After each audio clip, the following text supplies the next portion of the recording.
మునిగిపోతుందనే విష ప్రచారం మళ్ళీ మొదలైంది. అంటే పైనుంచి ఎగువ నుంచి వర్షాలు కురుస్తూనే వరద నీరు రావడం కామన్.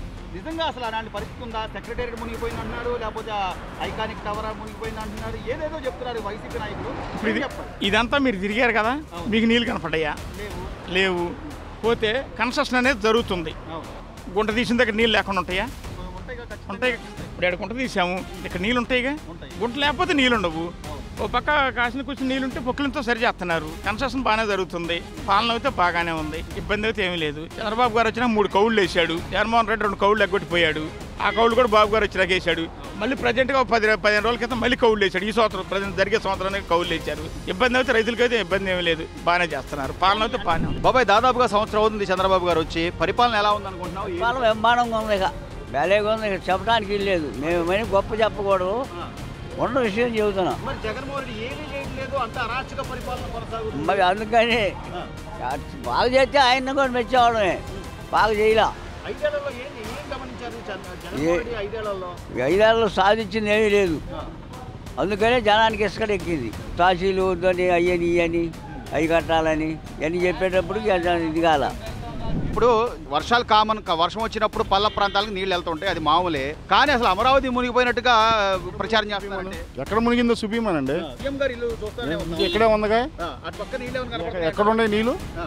అక్కడే మామూలుగా కొండవీటి వాక్కి అది తీసి అక్కడ ఆ బ్యారేజ్ దగ్గర ఎత్తిపోతలు పెట్టారు. ఎప్పటికప్పుడు తూటాకు తీసుకుంటా. ఈయన 5 సంవత్సరాల్లో ఒక తూటాకు కాదు కదా, ఏం గదిలీల అవి ఉండడానికి కూడా ఇంకా గల్లు పెట్టారు. నెడతానికి నీళ్లు, రాజధానికి నీళ్లు నెట్టాలని. చెడు ప్రచారం చేయాలని ఎంతసేపు? చెడే ఉంది, వాళ్ళ బుద్ధులు అలాంటివేనండి. వాళ్ళు అంతే, వాళ్ళు చేయరు. ఏదో పథకాలు ఇచ్చుకొని డొల్లించుకొని చూద్దాం అనుకున్నారు. ఆ పథకాల వల్ల కూడా ఏం లేదు. మనం చూశారుగా ఇప్పుడు ఆ జెడ్పీటీ పులివెందులో కూడా ఏం జరిగిందో. హిమపాతం ఏదో నమోదవుతుంది, వాటర్ వస్తున్నాయి, కాదంటలేదు. కానీ అసలు అమరావతి మునిగిపోతుంది అనే విధంగా ఇంత ప్రచారం చేయడం అవసరం అంటారా? నిజంగా అమరావతిలో వాటర్ అంటే వాటర్ లైట్గా వస్తూ ఉంటాయి. మామూలు గుంటలు ఉన్న కాడ నిలబడతా ఉంటాయి. వాటిని చూసుకొని అమరావతి మునిగిపోతుందని చెప్తున్నారు. అంతే.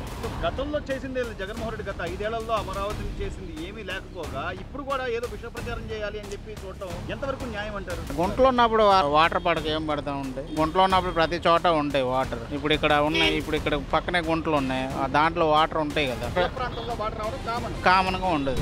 మునిగిపోవడం కానీ ముంపు ప్రాంతం కానీ అట్లా ఉందంటారా? ఎట్లుంది మీరు స్థానిక వాసి, అసలు ఎలా ఉంది అమరావతి పరిస్థితి? ఎలా ఉంది? ఒక్కసారి అండి వాస్తవంగా అయితే పల్లాలో వర్షం కుడితే నీళ్ళు నిలుతాయి.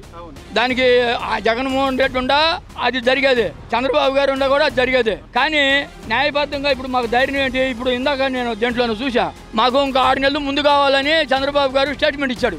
అది ఎందుకంటే ఈ ఎలక్షన్ పూర్తిగా 1 సంవత్సరం ముందే అవ్వాలండి. 1 సంవత్సరం ముందుగానే అయితే చంద్రబాబు మళ్ళీ గెలవడానికి గ్యారంటీ ఉందండి. అమరావతి నిర్మాణం మాత్రం బ్రహ్మాండంగా చేస్తున్నారండి. చంద్రబాబు గారి వల్ల మాత్రం తప్పు లేదు, పవన్ కళ్యాణ్ వల్ల తప్పు లేదు. వాళ్ళిద్దరు పరిపాలన బాగుంది.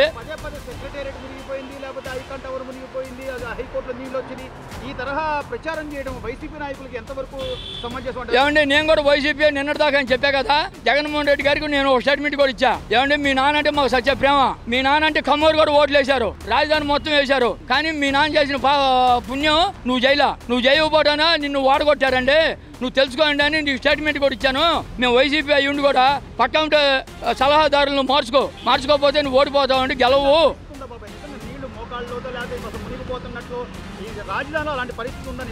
ఏమంటే రాజధానిలో ఇప్పుడు చంద్రబాబు గారు వచ్చిన తర్వాత మాకు మునిగిపోతే దాని భయం లేదు. వర్షం ఎక్కువ కుడితే ఎక్కడైనా నీళ్లు ఉంటాయి, అది సాధ్యమే. దాన్ని కాలువలు తోముతున్నాడు క్రేన్లు పెట్టి, చుక్క నీళ్ళు లేకుండా పోతాయి. చంద్రబాబు గురించి మాత్రం, లోకేష్ బాబు గురించి మాత్రం తప్పులేదు. మా ఎంగడపాలెంలో మా ఇళ్ల వ్యవహారంలో మాత్రం లోకేష్ బాబు, చంద్రబాబు గారు ఇప్పుడు ఈ స్టేట్మెంట్ విన్న తర్వాత మాకు న్యాయం చేస్తారని మేము కోరుకుంటున్నామండి. మళ్ళీ మేము ఓటు వేయాలంటే న్యాయం చేయాలి.